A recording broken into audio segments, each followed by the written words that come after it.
महाराष्ट्र विधानसभा चुनाव 2024 सत्ता के लिए संघर्ष जारी। एकनाथ शिंदे सीएम पद के लिए अड़े। बीजेपी ने सीएम पद देने से मना कर दिया। शिंदे की लड़ाई कहां तक जाएगी?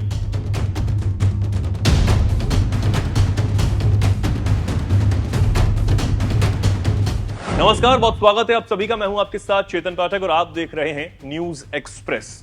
सत्ता के लिए महाराष्ट्र में संघर्ष लगातार जारी है और ना ही बीजेपी पीछे हट रही है, ना ही एकनाथ शिंदे। ऐसे में अब राजनीतिक विश्लेषक राजस्थान की पॉलिटिकल ड्रामा याद कर रहे हैं और कह रहे हैं कि जिस तरह राजस्थान में अशोक गहलोत और सचिन पायलट की लड़ाई हुई, ठीक वैसे ही महाराष्ट्र में इस वक्त चल रहा है। सरकार बनाने का टाइम खत्म हो चुका है, लेकिन अभी तक मुख्यमंत्री के नाम का ऐलान नहीं हुआ और यहां तक कि प्रदेश बीजेपी अध्यक्ष चंद्रशेखर बावनकुले ने जीते विधायकों से बात करते हुए कह दिया कि 2 तारीख को बीजेपी विधायकों की बैठक होगी और 5 तारीख को शपथ ग्रहण समारोह। लेकिन अब 1 घंटे के बाद कह दिया कि अभी 2 तारीख की बैठक और 5 तारीख का शपथ ग्रहण समारोह का ऐलान कंफर्म नहीं हुआ है और फिर असमंजस की स्थिति बन गई है। इसे लेकर कहा यह जा रहा है कि मोदी ने एकनाथ शिंदे को सचिन पायलट बना दिया है। इसका कारण यह है कि अंग्रेजी अखबार टाइम्स ऑफ इंडिया ने सूत्रों के हवाले से खबर छापी कि जब चुनाव चल रहा था तब नड्डा और अमित शाह के साथ एकनाथ शिंदे की बैठक हुई थी।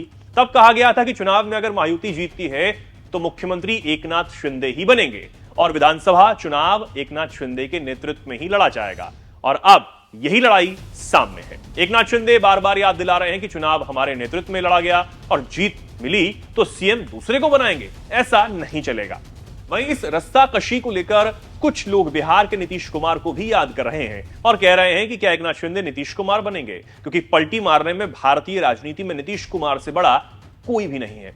ऐसे में क्या सीएम बनने के लिए एकनाथ शिंदे पलटी मारेंगे या नहीं, यह देखने वाली बात होगी। तो आप समझ सकते हैं कि कैसे महाराष्ट्र की राजनीति में भूचाल आया हुआ है और क्यों देश के 2 अलग अलग राज्यों की घटनाएं महाराष्ट्र की राजनीति में याद की जा रही हैं। वहीं बीजेपी की भूमिका को लेकर यह कहा जा रहा है कि अगर एकनाथ शिंदे पर बात तय है तो घोषणा हो जानी चाहिए, लेकिन कार्यवाहक सीएम बनकर एकनाथ शिंदे अपनी राजनीतिक विरासत बचा रहे हैं। लेकिन मोदी शाह के सामने उनकी एक भी नहीं चल रही।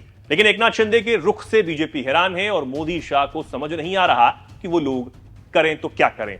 इसके साथ ही साथ सातारा से मुंबई पहुंचकर एकनाथ शिंदे ने एक दूसरा प्रस्ताव दिया है, जिसके मुताबिक डिप्टी सीएम पद वो लेंगे।